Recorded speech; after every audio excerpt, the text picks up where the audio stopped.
우리 모두 십자가를 지고 예수님의 뒤를 따라갑시다. 예수님은 왜 십자가에 달려 죽으셨어요? 무엇 때문에? 저희 죄를 대신 그렇죠. 우리 죄 때문에 죄에 대한 벌을 대신 받으려고 십자가를 지고 가셔서 골고다 그곳에서 십자가에서 죽으셨어요.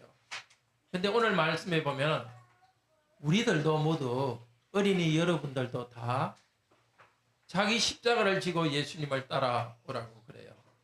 십자가를 지고 가면 예수님이 십자가 지고 가서 죽으셨는데 우리도 그러면은 십자가를 지고 가서 어떻게 되는 거예요? 우리가 십자가를 지고 가면 죽는 거죠. 그러면 우리 나무로 된 십자가 다 만들어 가지고 예수님 따라가야 되는데 그렇게 해야 될까요? 예수님이 십자가 지고 따라오라 그랬으니까 어떻게 하면 우리 십자가를 지고 예수님을 따라가겠어요? 어떻게 하면 되죠?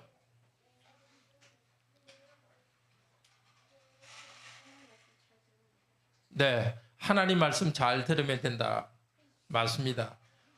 예수님이 시키는 일을 하는데 그렇게 하면 내가 안 좋고 손해가 되고 아니면 죽는다 하더라도 예수님이 시키는 일은 그대로 하는 게 자기 십자가를 지고 가는 겁니다. 어린이 여러분, 예수님이 시키신 일, 오늘 우리 십계명 읽으면서도 읽었는데 예수님이 우리한테 시키신 일이 뭐예요? 두 가지로 딱 요약하면은 하나님을 사랑하는 것과 사람을 사랑하는 것. 예수님이 하라는 대로 사람을 사랑하기 위해서 또 하나님께 예배하고 사랑하기 위해서 해야 될 일을 하는 것이 우리 십자가를 지고 가는 겁니다. 하나님 믿으면 죽인다고 말해도 나는 하나님을 믿는다 해가지고 진짜로 십자가 지고 가서 죽은 사람들이 있어요. 옛날에. 지금 우리나라에는 하나님 믿는다고 우리를 죽이는 일은 없으니까 너무 감사해요. 그렇지만 지금도 어떤 곳에서는 하나님을 믿으면 손해를 보고 죽음을 당하기도 해요. 우리는 예수님이 시키신 일, 하나님을 사랑하고 서로 사랑하는 일, 예수님 따라 가도록 합시다. 예수님 따라가면서 십자가를 지고 가려면 부지런해야 돼요. 하나님 말씀에 순종해야 되니까 부지런해야 되고 뭐든지 열심히 해야 돼요. 자기를 부인하고 자기 십자가를 지고 그러면 죽을 수도 있으니까 대충 하겠다 그게 아니라 무슨 일을 하든지 우리는 열심히 순종하는 것이 자기 십자가 지고 가는 겁니다. 예배드리러 나와서 너무 잘했어요. 그리고 집에서 부모님하고 성경 읽는 것, 여러분 성경 읽는 것 열심히 하고요. 밥도 맛있게 먹고 열심히 먹고 공부도 열심히 하고 사람들한테 친절하게 살아가세요. 힘들어도 하나님이 기뻐하시는 일, 그것을 계속 하는 것이 우리 십자가 지고 가는 겁니다. 어린이 여러분에게 예수님의 뒤를 따라서 하나님이 시키는 일은 어떤 일이 있어도 혹시 죽더라도 하겠다 그 생각으로 열심히 하기를 바라요. 계속해서 기도합시다. 말씀 들읍시다. 자, 일어서서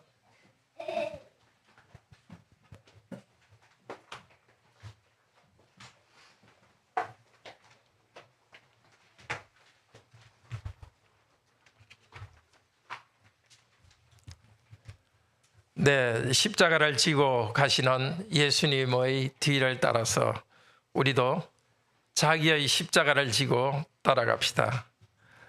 오늘은 승리의 입성주일이다 이렇게 합니다. 예수님께서 나귀 타고 예루살렘으로 들어간 그 날을 기념하는 날입니다. 예수님이 나귀 타고 갈 때 사람들이 나무가지를 막 흔들면서 예수님을 찬양했죠. 무슨 나무가지를 흔들었습니까? 종려나무 가지를 이렇게 흔들었으니까 또 오늘 주일을 다른 말로 해서 종려주일이라 하기도 하고 승리의 입성주일이라고 하기도 합니다.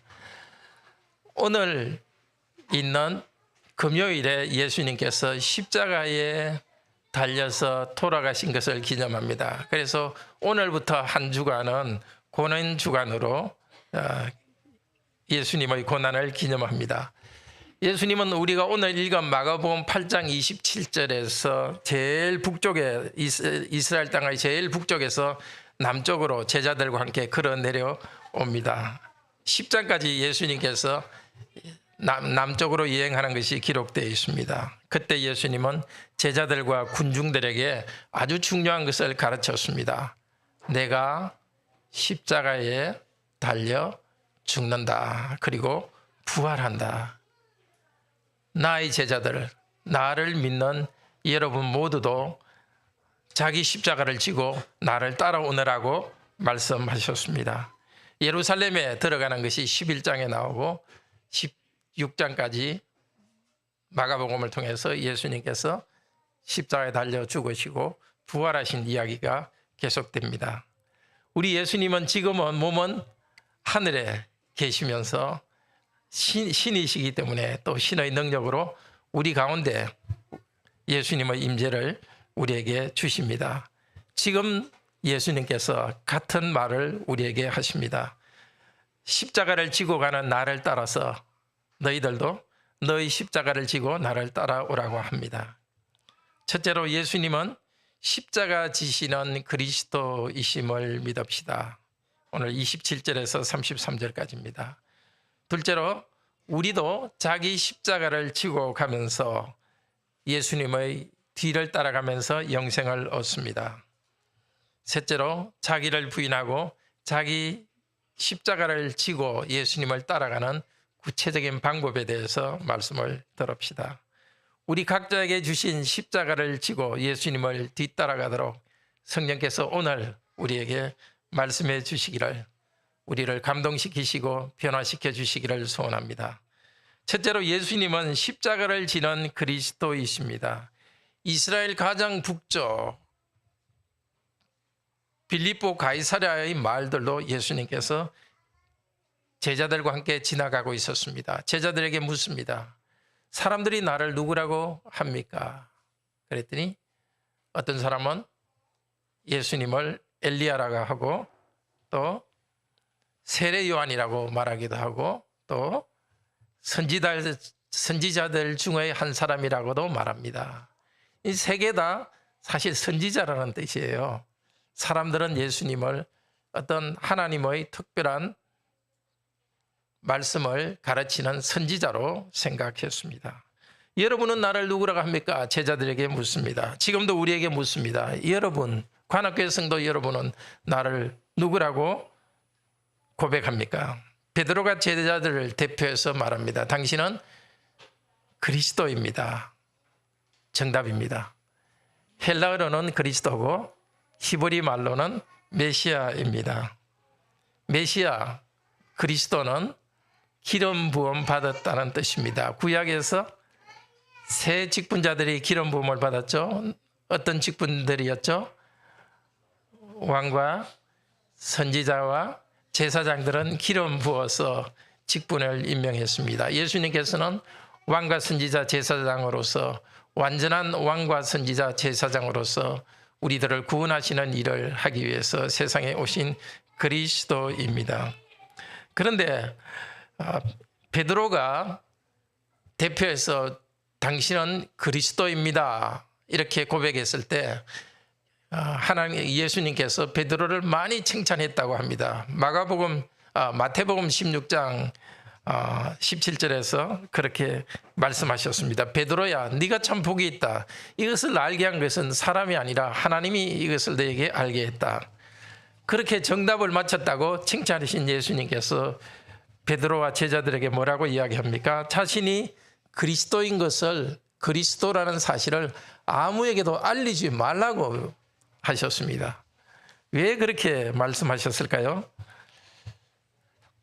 그 당시에 이스라엘 백성들이, 하나님의 백성들이 메시아에 대한 생각이 잘못되어 있었습니다. 메시아에 대한 여러 가지 기대가 있었는데 그 중에 하나가 많은 사람이 기대했던 것은 잃어버린 다윗 왕조를 다시 실제 세울 그런 그 왕으로 올 메시아를 생각했습니다. 로마로부터 로마의 식민지에서 이스라엘을 해방해서 독립왕국을 이루고 아주 영광스러운 정치적 왕국을 이룰 것을 기대했습니다.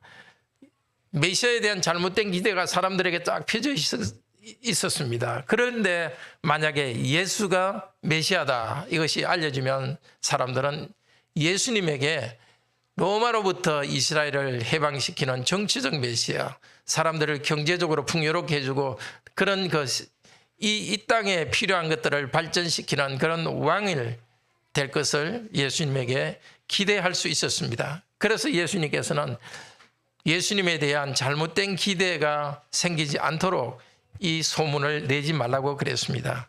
당신은 메시아입니다. 베드로가 그 말은 정답이었습니다. 그렇지만 메시아가 어떤 일을 하시는 분인가에 대한 생각을 베드로도 잘못 알고 있었습니다. 우리들은 예수님 메시아 그리스도를 어떻게 알고 있습니까?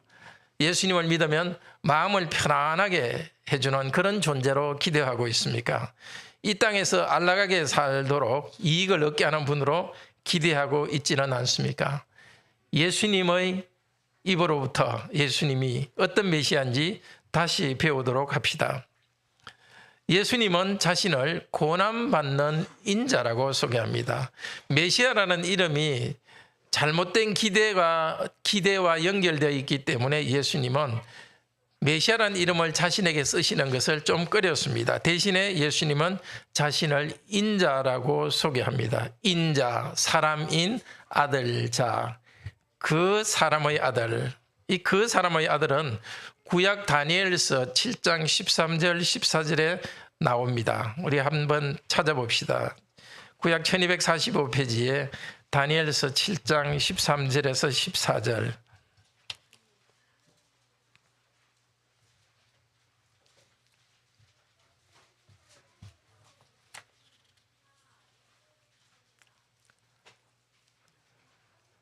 다니엘서 7장 13절 14절 같이 읽읍시다. 내가 또 밤 환상 중에 보니 인자 같은 이가 하늘 구름을 타고 와서 옛적부터 항상 계신 이에게 나아가 그 앞으로 인도되매 그에게 권세와 영광과 나라를 주고 모든 백성과 나라들과 다른 언어를 말하는 모든 자들이 그를 섬기게 하였으니 그의 권세는 소멸되지 아니하는 영원한 권세요 그의 나라는 멸망하지 아니할 것이니라. 하나님께서 구약의 예언자 다니엘에게 환상 중에 계시해 주셨습니다. 인자 같은 이, 바로 그 사람의 아들과 같은 이입니다. 그 사람의 아들은 보통 사람의 아들이 아니라 그 사람의 아들은 옛적부터 항상 계신 분의 앞에 나옵니다. 옛적부터 항상 계신 분은 누굴까요?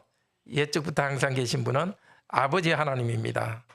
이 인자는 아버지 하나님께 나와서 온 세상에 대한 지배권을, 통치권을 받습니다. 그리고 모든 민족이 그분을 섬기도록 할 것입니다.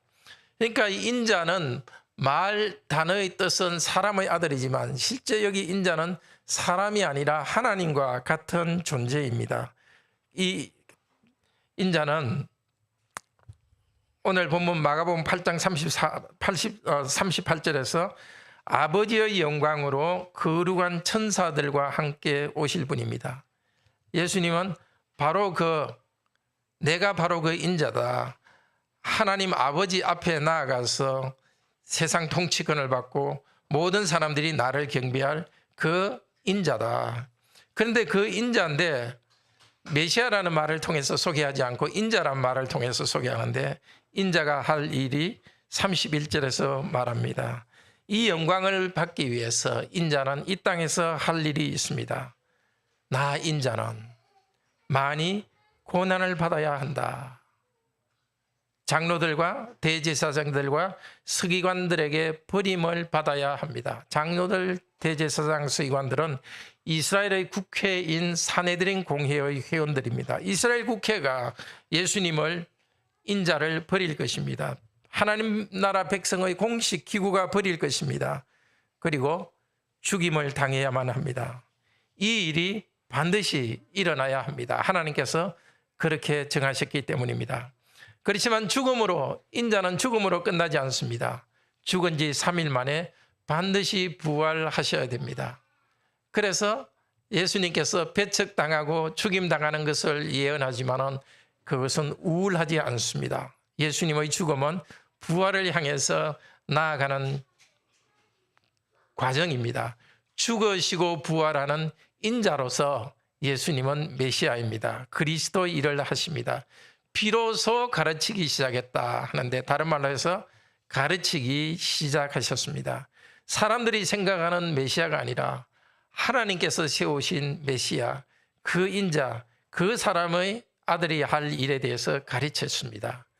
우리도 예수님에 대해서 잘못된 기대가 자꾸 생길 수 있으니까 잘 배우도록 합시다. 근데 32절에 예수님은 드러내놓고 이 말을 하셨습니다. 예수님의 죽으심과 부활에 대한 이 말씀, 이 복음 말씀은 드러내놓고 말씀하셨습니다. 예수님이 그리스도라는 것은 알리지 말라고 하시면서 죽으시고 부활하실 인자라는 사실은 공개적으로 가르쳤습니다. 그러자 베드로는 예수님을 붙들고 어떻게 했다고 하죠? 예수님을 붙들고 항변했다고 합니다. 항변했다는 말은 꾸짖었다, 책망했다는 뜻도 있습니다. 예수님, 그렇게 약하게 죽어서는 안 됩니다. 오 그리스도시여, 그렇게 약하게 죽어서는 안 됩니다. 큰 능력을 보여야 됩니다. 아마 그렇게 생각했던 것 같습니다. 그때 예수님께서는 베드로를 향하여서 그리고 제자들을 보시면서 다시 또 예수님이 꾸짖었습니다. 그러니까 베드로뿐만 아니라 제자들을 향해서 예수님께서 말씀하신 것으로 봐서 지금 베드로가 가진 이 생각은 베드로만의 생각이 아니라 다른 제자들도 그렇게 생각하고 있었다는 것을 알 수 있습니다.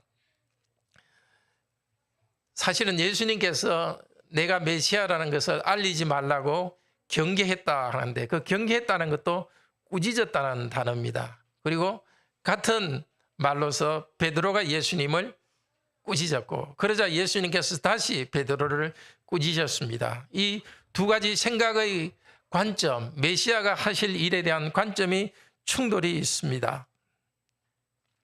33절에 예수님께서는 베드로를 보고 말합니다. 사탄아 내 뒤로 물러가라. 네가 하나님의 일을 생각지 아니하고 사람의 일을 생각하는구나. 사탄아 내 뒤로 물러가라. 이것은 예수님이 전에 똑같은 말을 하셨습니다. 옛날에 광야에서 사탄에서 시험받을 때 사탄을 보고서 사탄아 내 뒤로 물러가라고 말씀하셨습니다. 그런데 지금 베드로를 보고 말하는 것은 베드로가 사탄의 시험에 넘어갔다는 것입니다. 베드로는 하나님이 주신 계시로 예수님은 메시아라는 이 사실을 올바로 고백했습니다. 올바로 고백한 바로 그 순간에 또 인간으로서 또 인간적인 생각이 있었습니다. 그 인간적인 생각에 그대로 있을 때 사단의 도구가 되었습니다. 예수님께서 지금 하나님의 뜻을 이루기 위해서 하시는 일을 방해하는 사탄의 하수인이 되어버렸습니다. 우리도 예수 그리스도를 믿고 의롭다함을 인정받고 예수 그리스도를 믿고 하나님 아들, 딸이 되었지만 우리도 하나님의 말씀에 의지해서 생각하지 않을 때는 사람의 생각으로만 머물러 있을 때는 사단의 생각에 넘어갈 수도 있습니다. 예수님께서 말씀하십니다. 베드로 너가 하나님의 일이 아니라 사람의 일을 생각하고 있다. 즉 사람의 일이라는 것은 그 당시 사람들이 기대하던 것이었습니다. 로마의 식민지에서 벗어나 자유를 주는 그 메시아, 이 땅에서 풍요를 주는 메시아, 그런 메시아, 베드로도 사람들이 생각하고 있는 그런 잘못된 메시아 생각을 가지고 있습니다. 사람들의 생각은 사람에게 가장 근본적인 문제가 죄의 문제라는 것을 인정하지 못합니다. 모릅니다. 사람의 생각으로는 사람 자신은 우리들도 그냥 인간적인 생각으로 머물러 있으면 나에게서 제일 큰 문제가 죄의 문제고 하나님을 배반하는 문제라는 것을 알지 못합니다. 기독교 신앙을 가질 때도 좀 더 안락한 생활, 자유, 사람의 인정, 그것을 갈망합니다. 죄의 문제는 쏙 빼고 생각합니다. 신을 찾을 때도, 하나님을 찾을 때도 이 세상의 이익을 얻기 위해서 찾을 수 있습니다. 고린도전서 1장 22절에서 24절에 이렇게 말합니다.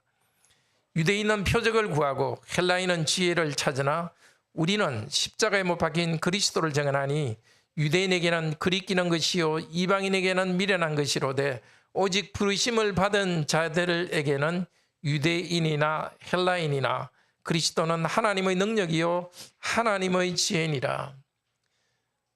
사람들이 자연적으로는 이 땅의 안락을 위해서 종교를 찾지만, 그러나 우리에게, 사람들은 그런 신을 찾지만 그러나 우리에게는 십자가의 법과 긴 그리스도만을 전합니다.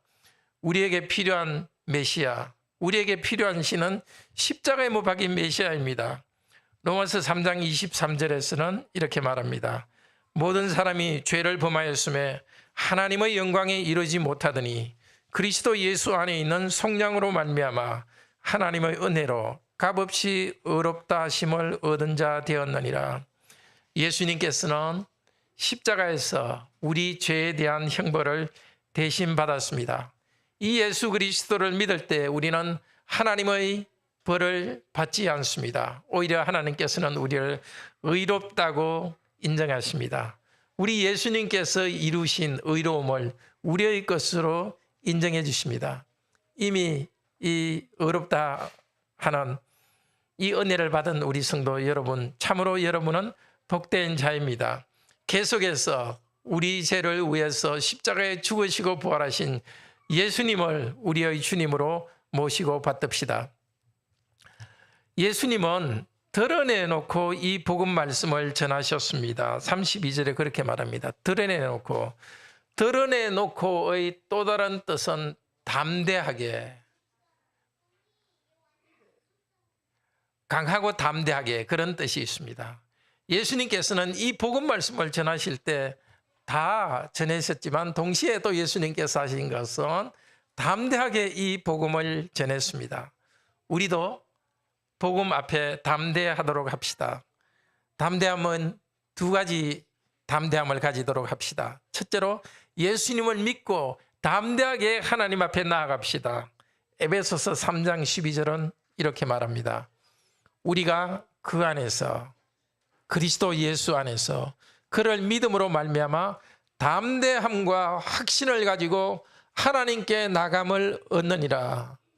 하나님 아버지께서는 우리 형제 자매들이 부족함이 있고 죄인들이지만은 예수님을 믿고 예수님 이름으로 나아갈 때는 우리를 두 팔 벌리고 환영하십니다. 어떤 죄 때문에 실험하고 있습니까? 어떤 어려움 때문에 고통이 있습니까? 다른 것이 아니라 예수 이름으로, 예수님 이름으로 기도하면서 하나님 앞에 담대하게 확신을 가지고 나아갑시다. 어떤 죄를 지었다 할지라도 하나님께서는 예수님 때문에 받아들여 주십니다. 확신과 담대함을 가지고 죄를 회개하고 우리의 고통을 아뢰면서 하나님께로 나아갑시다. 둘째로 담대하게 이 복음을 전합시다. 십자가의 복음에 저항하던 베드로는, 그리고 제자들은 나중에 예수님께서 부활 성천하신 다음에 그들이 성령으로 충만케 되었습니다. 예수님처럼 담대하게 복음을 전했습니다. 예수님을 죽였던 산헤드린 공회가 제자들을 체포하고 감옥에 가두고 죽이겠다고, 계속해서 예수님을 전하면 죽이겠다고 협박을 했는데도 불구하고 그들은 거기에 굴하지 않고 담대하게 복음을 전했습니다. 우리도 예수님의 죽으심과 부활의 복음 때문에 담대하게 하나님 앞으로 나아가고 이 복음을 담대하게 사람들에게 전하도록 합시다. 예수님께서 십자가를 지고 앞서가시니 우리가 예수님을 뒤따라가면서 우리도 영생을 얻습니다. 두 번째로 34절부터 하시는 말씀입니다. 예수님께서 무리와 제자들을 불러서 말씀하십니다. 지금 하시고 있는 말씀은 특별히 부르심을 받은 사도들에게만 해당되는 것이 아니라 예수님을 믿는 모든 성도들에게 해당하는 말입니다. 34절 이렇게 말합니다. 우리 같이 한번 읽읍시다. 34절. 누구든지 나를 따라오려거든 자기를 부인하고 자기 십자가를 지고 나를 따를 것이니라. 예수님은 십자가의 고난과 부활을 통하여서 우리를 하나님 앞에 의롭다고 인정받도록 해주셨습니다. 예수님을 믿고 우리가 하나님의 아들, 딸 되게 구원해 주셨습니다. 구원받은 우리에게 이제 예수님께서 명령하십니다. 첫째로 자기를 부인하라. 자기에 대한 부정적인 생각을 가지라는 것이 아닙니다. 자존감을 아주 낮게 가지라는 뜻이 아닙니다. 자기 개발을 하지 말고 성취도 하지 말고 소극적으로 인생을 살아라는 뜻은 아닙니다. 죄악된 자기를 부인하라는 것입니다. 자연인으로서 우리는 아담의 후손으로서 죄악된 본성이 있기 때문에 그런 본성을 가진 자기를 부인하라는 것입니다. 하나님께 네 하고 하나님 명령에 순종하기 위해서 자신에게 계속 아니라고 기꺼이 말하는 것입니다. 예수님을 만나기 전에 그런 과거의 자아를 버리고 새로운 자아로 살아가는 것입니다. 자기의 이익을 추구하는 이익 중심으로 살아가는 것이 아니라 우리 삶, 자신의 삶 전체를 하나님의 손에 맡기는 것입니다. 그런데 혹시 우리 성도님들 그리스도인인데도 불구하고 상습적으로 어떤 죄를 짓고 있지는 않습니까? 생각에서나 행동에서 다른 사람은 모르지만 나만 알고 있는 그런 상습적인 죄는 없습니까? 계속 유혹에 넘어가는 일은 없습니까? 자기를 부인하고 나를 따라오라 합니다. 예수님의 은혜로 의롭다 한 성도는 이제 예수님과 같이 예수님의 뒤를 따라가는 존재이고 그런 죄로부터 벗어나야 합니다. 그 상습적인 생각, 나쁜 습관을 당장 버리시기를 바랍니다. 둘째로 명령하십니다. 예수님과 예수님이 주신 삶의 기준을 따라서 살아가라고 합니다. 그냥 지나가는 것 같지만 34절에 보면 나와 복음이라고 말씀하십니다. 또 37절에도 나와 내 말이라고 합니다. 우리 인생의 삶의 기준을 예수님을 따라가기 위해서 예수님께서 주신 말씀을 우리의 삶의 기준으로 삼아라는 것입니다. 예수님의 말씀은 오늘 우리 언약의 말씀을 들을 때 들었습니다. 하나님을 사랑하라, 사람을 사랑하라로 요약됩니다. 하나님을 사랑하고 사람을 사랑하는 이것을 삶의 기준으로 삼고 살아가는 것입니다. 셋째로 자기 십자가를 지고 나를 따르라고 말합니다. 예수님은 십자가를 지시고 십자가에 달려서 죽으셨습니다. 우리도 자기 십자가를 지고 가는 것은 죽는 것입니다. 십자가를 지고 가는 것의 마지막 종착점은 갈보리에서 죽는 것입니다. 우리도 목숨 내놓고 예수님께서 가신 그 길을 따라서 하나님을 사랑하고 사람을 사랑하기 위해서 이 목표를 위해서 평생 예수님을 따라갑니다. 목숨 내놓고 항상 십자가를 지고 따라갑니다. 무슨 일을 하든지 우리는 우리의 십자가를 지고 나아갑니다. 특별한 경우에만 우리는 십자가를 지고 있는 것이 아니라 우리의 삶 전체 모든 순간순간마다 예수님의 뒤를 따라서 목숨 내놓고 하나님을 사랑하고 이웃을 사랑하는 이 목표를 향해서 살아갑니다. 35절에 조금 더 설명하십니다. 누구든지 자기 목숨을 구원하고자 하면 이럴 것이요 누구든지 나와 복음을 위하여 자기 목숨을 잃으면 구원하리라. 내가 원하는 대로 편하게만 살면 참된 생명은 잃습니다. 예수님 안에서 누리는 참된 생명을 잃습니다. 그러나 나와 복음을 위하여 예수님과 복음을 위하여서 목숨을 잃으면 구원받습니다. 실제 말 그대로 이루어졌습니다. 마가복음이 쓰여진 무렵 AD 64년경에 로마 황제 네로는 그리스도인들에게 로마시에 일어났던 화재의 원인을 제공했다. 로마 시내에 불을 질렀다고 누명을 뒤집어 씌웠습니다. 그리고 그리스도인들에게 십자가에서 그리스도인을 죽이고 그리고 죽인 다음에 또 불로 화형시켰습니다. 예수님을 믿지 않는다고 말하면 벗어날 수도 있었지만 앞서간 성도들은 나는 예수님을 믿습니다는 그 고백을 하면서 순교했습니다. 그런데 그들이 순교할 때 이 마가복음은 큰 위로가 되었을 것입니다. 십자가에 달려 죽는 것은 그들이 하나님으로부터 버림당했다는 표시가 아니라 오히려 예수님과 동일시되고 있다. 예수님의 길에 충성됨을 나타내는 표지라는 것으로 이해하고 그들에게 위로가 되었을 것입니다.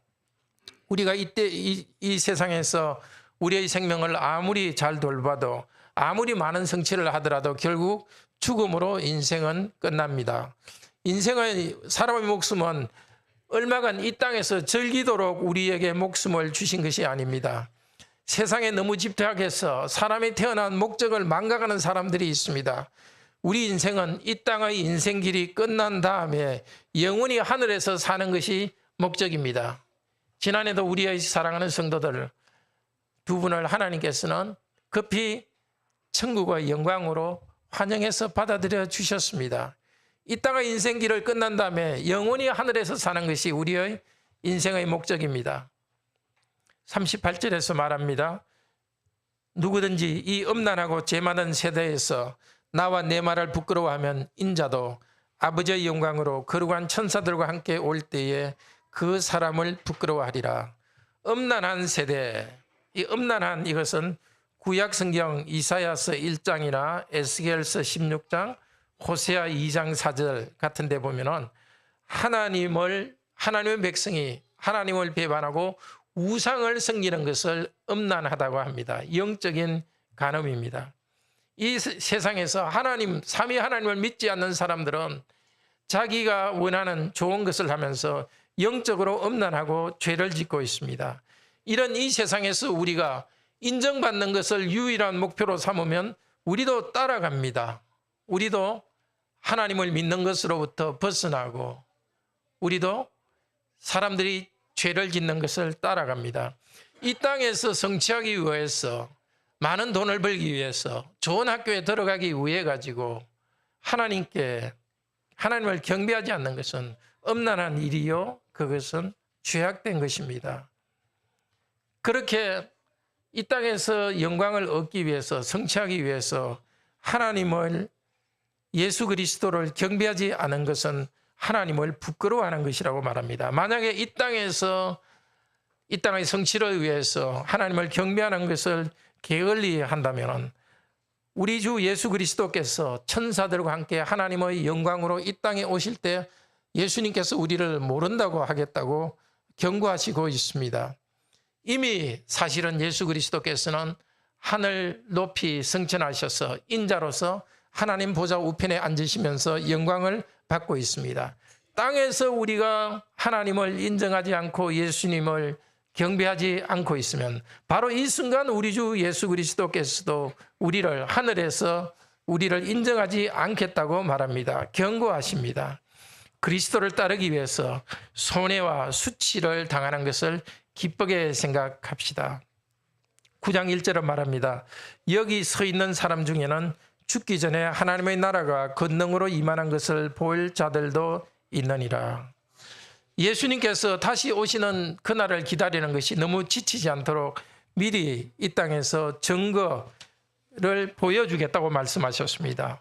바로 이어서 9장 2절에는 예수님께서 제자 3명을 데리고 변화산상에 가셔서 갑자기 예수님께서 영광스러운 하나님의 영광을 가진 인자의 영광스러운 모습으로 변하는 것을 제자들에게 보여주었습니다. 그리고 예수님께서 죽었다가 부활하시는 것을 통해서 하나님 나라가 권능으로 임하고 있다는 것을, 하나님 나라가 능력 있게 왔다는 것을 보여주셨습니다. 그리고 성령님을 이 땅에 보내주시면서 성령님을 통해서 은사를 받고 담대하게 복음을 전하는 그것을 통해서 하나님 나라가 이미 왔다는 것을 명백히 보여주었습니다. 어떤 사람들은 이것이 명백히 보이기 전에 죽었다 할지라도 그 과정은 시작되었습니다. 우리 눈에 하나님의 나라가 능력으로 오는 것이 환하게 다 보이지는 않지만 이렇게 우리 성도들이 모여서 하나님을 경배하고 하나님을 높이는 여기에 하나님 나라의 계자신은 잘하고 있습니다. 궁극적 능력은 하나님께 있습니다. 사람들이 성도들의 생명을 위협하고 직접 실제로 죽이기도 했지만 그러나 능력과 권세는 아버지 하나님께 그리고 아들 예수 그리스도에게 있습니다. 그럼 이제 우리가 자기를 부인하고 십자가를 지고 가는 구체적 방법을 좀 생각해 봅시다. 예수님의 제자로서 자기를 부인하고 자기 십자가를 지고 사는 것은 이 세상의 불신자들과는 전혀 다른 삶의 스타일을 살아갑니다. 목표가 다릅니다. 그렇지만 이 세상에서 자기 시련이 없이 낙오자나 패배자가 되는 것을 말하지는 않습니다. 다만 목표가 하나님의 영광을 위해서 사람을 사랑하는 것에 온 힘을 그 목표를 두고서 직장 생활도 하고 학생들이 공부도 하고 직장을 준비하기도 하는 것입니다. 목표가 뚜렷이 다른 것이지 게으르게 살아가는 것은 아닙니다. 로마서 12장 11절은 말합니다. 부지런하여 게으르지 말고 열심을 품고 주를 섬기라. 자기를 부인하고 자기 십자가를 지고 예수님을 따라가는 것은 아무것도 안 하고 게으르게 있는 것이 결코 아닙니다. 오히려 열심을 품고 게으르지 말고 부지런히 수고해야 됩니다. 시간을 효율적으로 사용해야 섬기는 데 쓸 시간을 만들 수가 있습니다. 부지런히 일하고 재정을 잘 관리해야 교회에 헌금할 수도 있고 필요한 사람을 도와줄 수가 있습니다. 모든 순간 모든 일에서 사람의 일로 하지 않고 무슨 일을 하든지 하나님의 일로 합니다. 고린도전서 7장 17절은 이렇게 말합니다. 오직 주께서 각 사람에게 나누어 주신 대로 하나님이 각 사람을 부르신 그대로 행하라. 지금 우리 성도님이 있는 그 자리가 바로 하나님께서 예수님께서 십자가를 주신 것입니다. 다른 특별한 어려운 일을 찾아서 나가야 되는 게 아니라 이미 우리 하나님께서는 우리 각자에게 십자가를 주셨고 가정인, 직장, 우리가 하는 모든 삶이 바로 하나님께서 불러주신 소명의 장소입니다. 만약에 다른 곳에 이직하기를, 직장을 옮기기를 원한다면 그렇게 하십시오. 그렇지만 옮기기 전까지는 바로 이곳이 하나님께서 주신 십자가를 지고 가는 곳입니다. 하나님의 일로서 매 순간 일하도록 불러주셨습니다. 이 명령에 따라서 부지런하여 게으르지 말고 열심을 품고 주를 섬기면 똑같이 성실하게 열심히 일하기 때문에 당연히 성취합니다. 다만 모든 일을 섬김과 수고로 합니다. 어떻게 보면 그리스도인들은 다른 사람, 믿지 않는 사람들보다도 훨씬 더 부지런히 일상적인 일을 더 부지런히 일해야 됩니다. 학생들도 마찬가지입니다. 그리스도인 학생은 어느 한순간도 게으르게 보내서는 안 되고 힘껏 공부해야 됩니다. 평일에 열심히 공부해야 주일에 편안한 마음으로 하나님께 예배드리고 하나님을 높일 수 있습니다. 성실히 일하기 때문에 그리스도인들은 성취합니다. 힘들어도 인내하며 일하기 때문에 성취합니다. 그렇지만 내가 성취할 수 있는 가능성이 있다 할지라도 하나님의 뜻을 이루는 데 방해가 된다면 과감히 버립니다. 그리스도인은 자기를 부인하고 자기 십자가를 지고 가는 사람은 허영에 빠지지 않습니다. 허영에 빠져서 돈을 쓰고 싶은 생각을 부인하는 것입니다. 불편하지만은 하나님께서 원하시는 일에 재정을 쓰기 위해서 불편함을 감수하며 절약합니다. 그리고 자기를 부인하고 자기 십자가를 지고 가는 사람은 드러내놓고 나는 그리스도인이라고 말합니다. 예수 그리스도를 전하십시오. 여러분의 삶의 목적이 하나님을 높이는 데 있다는 것을 사람들에게 말하십시오. 인간의 죄인됨과 죄인을 위하여 십자가를 지신 예수 그리스도를 전하시기를 바랍니다. 우리 예수님께서 항상 십자가를 지고 가라고 했습니다. 모든 삶의 모든 일들을 주님께서 나에게 맡겨주신, 내 몫에 맡겨주신 소명으로 항상 십자가를 집니다. 그런데 우리가 또 항상 해야 될 일이 있습니다. 그것이 무엇입니까? 항상 기뻐하라, 쉬지 말고 기도하라, 범사에 감사하라. 항상 십자가를 지고 가는 그리스도인은 항상 감사합니다. 십자가는 우리 예수님의 부활을 향한 과정이었고 우리들에게도 주님께서 주신 십자가의 소명을 감당하는 것은 예수 그리스도 안에서 영생을 향해 나아가는 길입니다. 항상 기뻐하면서 항상 우리에게 맡겨진 십자가 소명을 감당하는 우리들이 되기를 바랍니다. 네, 우리 하나님 은혜 감사하면서 찬송합시다.